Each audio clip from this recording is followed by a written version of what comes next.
Okay, mga kapogi, another tutorial na naman tayo. Okay, pogi. Sige na. So meron tayong order dito mga kapogi ng Liwa 5 wire full wave. Tawa ng tawa si bossing. So ulitin ko mga kapogi ha. Baka kayo nahihili doon sa mga maraming pailaw bago kayo naman ay hindi naka full wave. Yung full wave nga ay nasablay pa rin. Ay yung pa kayo hindi naka full wave, wag kayo mag-install ng malalakas na busina at mga mini driving light at masasabog lang ang inyong mga wiring. Tandaan nyo yan mga kapogi. Pag kayo ay nag-install ng mga pailaw, ang ganda ng wire nyo, tigas, ay wag na wag kayong mag-i-install ng hindi kayo naka full wave or naka power upline. Mas maganda naka full wave at naka power upline. So tinusok ko lang ito mga kapogi para magkaroon ng contact. So ang negative niya ay nandito. Ito. So kailangan walang beep sounds. Saan ko maitutok din dapat walang beep sounds. So okay, yan, kita nyo ba ito yung negative? Wala dito, wala dito, wala dito, wala dito. Tapos iba. So okay, mga kapogi, ibig sabihin dapat ito pag sinuplayan natin ng positive, dapat may maging supply itong pula. Ito yung papunta ng ating positive ng battery. Ito yung ating charging, dalawa yan.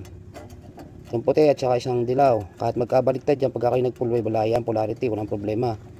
So dito sa test probe natin, baka malito kayo, ito yung negative nya. Kasi ito ay modify ko na. Ito yung katuktong ng pula ito. At ito yung pinaka positive nya, ito yun. So pag sinuplayan natin ng test probe positive yung ating kulay white, dapat may supply na lumabas at around 500 plus. So kita nyo ba? Taas ko lang mga kapogi para kita ninyo. At yan o. Pag sinuplayan ko yung puti, alin mas sa puti at dilaw, dapat may supply 500 plus. 533. Itong dilaw, ito dilaw. Dilaw ito. Itong dilaw at ito yung pula sa sulok, ito mga pogi. So ito yon, ito yung dilaw, ito yung pula. Ito.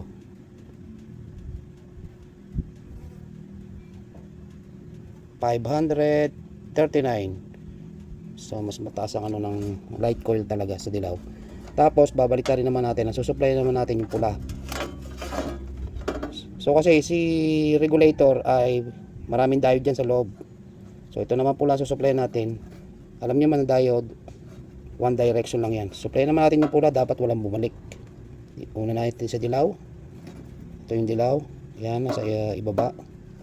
Ito yung sulok na ito. So wala. Tapos ito yung puti. So wala din. Ibig sabihin mga kapogi, ay goods yung ating regulator na nakuha. So ipaliwanag ko sa inyo. Green, which is ito ay negative. Itong dilaw at puti, itong dilaw, dilaw at puti, ito green, negative, dilaw, charging at charging din na rin puti. Kahit magkabaliktad dyan sa stator na pinull wave nyo, kahit pa ang kulay nyan ay dalawang dilaw, dalawang puti sa stator, or pink or dilaw, pink or puti, kahit saan doon pwede nyo itap pag naka full wave na. So tapos itong red ay papunta din sa ating battery. Ito na yung output. Pagpasok dito sa puti at dilaw, AC yan. Galing ating regulator. Ay galing ng ating stator, AC.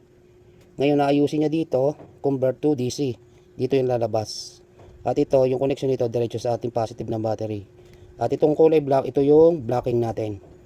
Once na napuno na yung charging ng ating battery, automatic mag-i-stop na yung charge niya.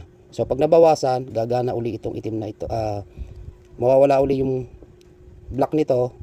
Hindi na niya tuloy-tuloy uli yung charging. Parang ganoon mga kapogi.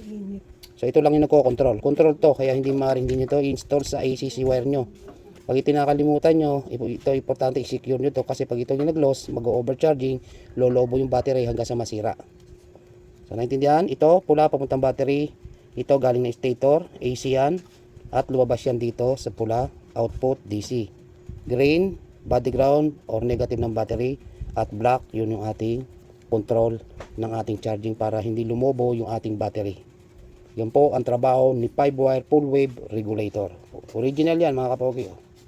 Kaya daw sa mga nag-i-install, nahilig kayo sa mga pailaw, mga naka-half wave, at kayo nagpapailaw ng madami bago hindi kayo naka full wave, huwag nyo nang akalain, mawawasak lang ang motor ninyo mga kapogi. Masusunog lang ang wiring yan hanggang sisirain ang inyong regulator, stator, CDI, marami kayong sisirain. Kasi yung ating stock na sa battery o sa stock na gamit natin sa motor ay pang sa mga headlight, taillight, brake light, park light, doon lang yun. Kaya kailangan mag-upgrade kayo ng charging system kung gusto nyo mag-install ng mga businong malalakas at mga ilaw na maliliwanag. So sa full wave, kuminsan pag sumobra na yung ating ni-install, kasi pagtaas ng watts, pagtaas ng amperahe. So pag nabiti na siya, bumagsak na yung amperahe niya, pati voltage niya.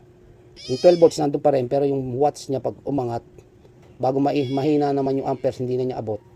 So bagsak, mahirapan yung connection natin, yung ating electrical wiring. So marami siya sisirain. Kaya alamin nyo muna bago kayo mag-install mga kapogi. Yun lang mga kapogi. Thanks for watching.